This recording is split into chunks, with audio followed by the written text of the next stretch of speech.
Hey geek-ly, Kikai Wafra here, and today pull up a stool and grab something strong because we have got a big one to unpack.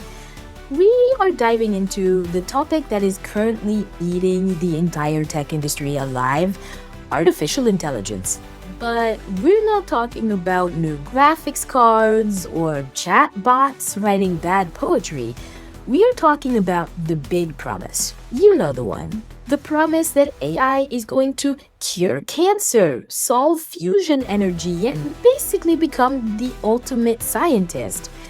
Today's topic comes from a fascinating new study by researchers at Oxford and Utah State University, specifically Teppo Fallon and Matthias Halluig. Their paper is titled "Theory is All You Need," which is a cheeky play on the famous paper that started this whole AI boom. The gist: they're saying that large language models, the tech behind ChatGPT, Gemini, and Claude, are technically incapable of creating new scientific knowledge. Like 0% chance. They argue that these models are fundamentally backward-looking. They can only look at what humans have already written and remix it. Meanwhile, human brains are forward-looking. We make guesses, we have hunches, and we theorize about things that do not exist yet.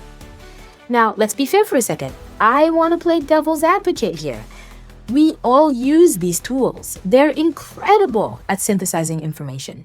If you need to summarize 10 years of biology papers in 10 seconds, AI is a godsend. It is a productivity monster. And looking at the sheer speed of improvement, it's easy to see why the big tech CEOs are hyping this up. When you see a computer pass the bar exam or write code, it feels like intelligence. It feels like reasoning. It's easy to look at that and think, okay, give it 5 more years and this thing will be Einstein 2.0. It's a seductive idea, and honestly, part of me wants it to be true. Who wouldn't want a supercomputer that can solve climate change while we play video games? But, and you knew there was a but coming, it's when you look at the logic in this Oxford study that the shiny marketing veneer starts to crack. And this is where we get to the total BS part of the current AI hype cycle. The study points out something so obvious it's actually painful we ignored it. AI runs on data. It assumes the truth is in the data. But scientific breakthroughs usually happen when someone looks at the data and says, this data is wrong. Here's the killer example from the article. Imagine you built the world's best AI in the year 1633. You train it on every single book, scroll, and scientific paper available at the time. Then you ask it, does the sun move around the earth? The AI would check its database, see that 99.9% of human knowledge says yes, and it would confidently tell you, yes, the earth is the center of the universe. It would call Galileo a conspiracy theorist.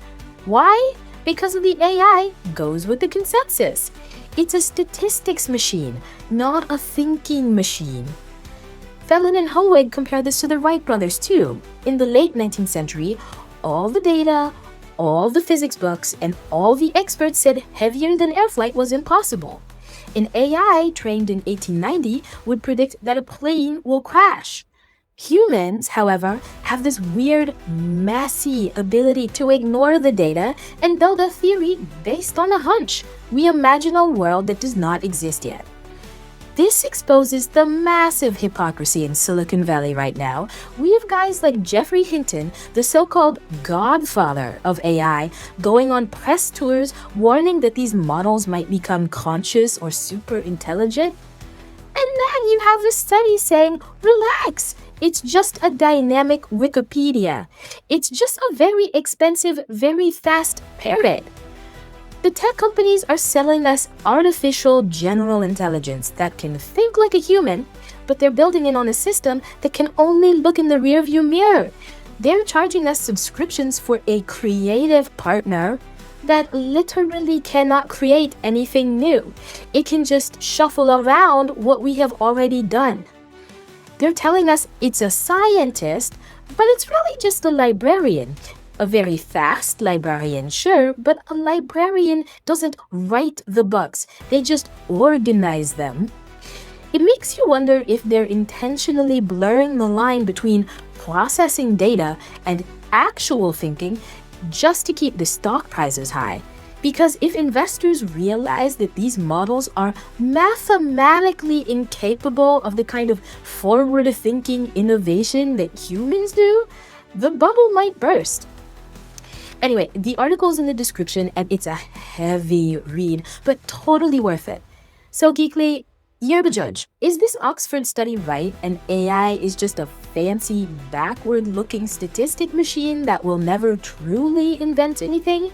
Or do you think the sheer amount of data these things process will eventually look like creativity, even if it's just imitation? Let me know what you think in the comments. This is a teaser, not the full rant yet. Seriously? Did they actually dare? Click the link, you won't believe what they've done again. And that is the reality check on this whole AI intelligence illusion.